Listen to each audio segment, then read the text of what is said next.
Hello guys, welcome back to my channel. I-share ko lang pala pakita ko lang yung ginawa namin dito. Yung kakatapos lang na project namin na floated panel tsaka yung mga shelf.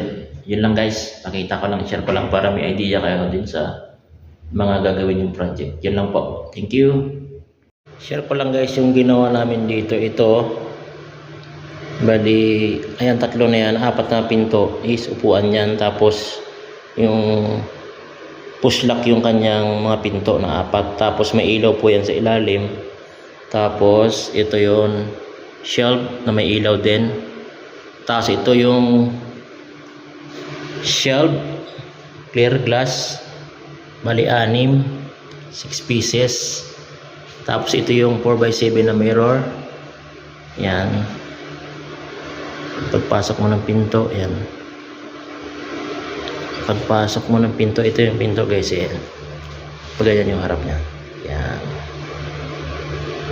Tapos ayan guys, may ilaw din yan. Tapos ito, yung shelf na yan may ilaw sa gilid-gilid.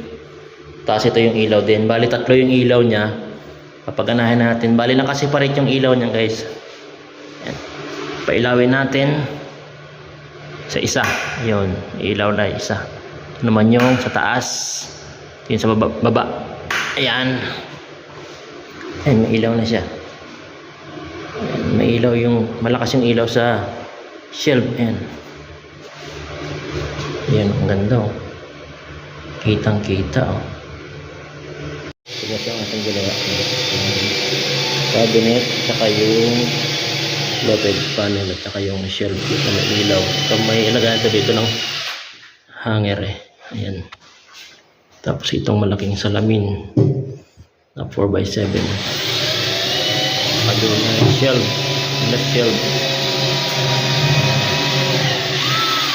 glass shelf yan dyan.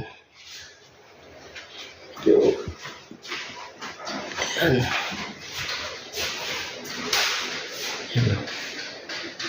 Yan. Tapos ito, sunod na project ay may design yan dyan, saka dito yung sa, hindi ko lang alam kung tutuloy yung sa TV, saka yung cabinet, hindi ko lang sure kung papagawa ko. Ito yung cabinet natin. Tapos dito sa master bedroom naman ay cabinet din na ata to, malaking cabinet sa likod ng pinto, sagad hanggang ceiling. 8 feet by 8 feet, mga 9 feet na rin. Ayan, yan yung susunod na project. Kasi ito yung una pala na ginawa namin, may ilaw din. Ayan. Ayan. Tapos yung shower enclosure, ito yung switch yan guys ng ilaw. May ilaw yan eh, yan o. Ayan, yung ginawa namin. Tapos ito, ginawa din namin yan. Tapos ito, yung mga yan, close. Ito naman touchscreen. Touch lock pala. Yan, happily yan. Push mo lang. Yan, okay na. Ayan lang ang aming ginawa dito. Lahat kami nagkabit yan. Tapos yung shower enclosure na sliding to. Tapos inistikeran din namin ng smoke.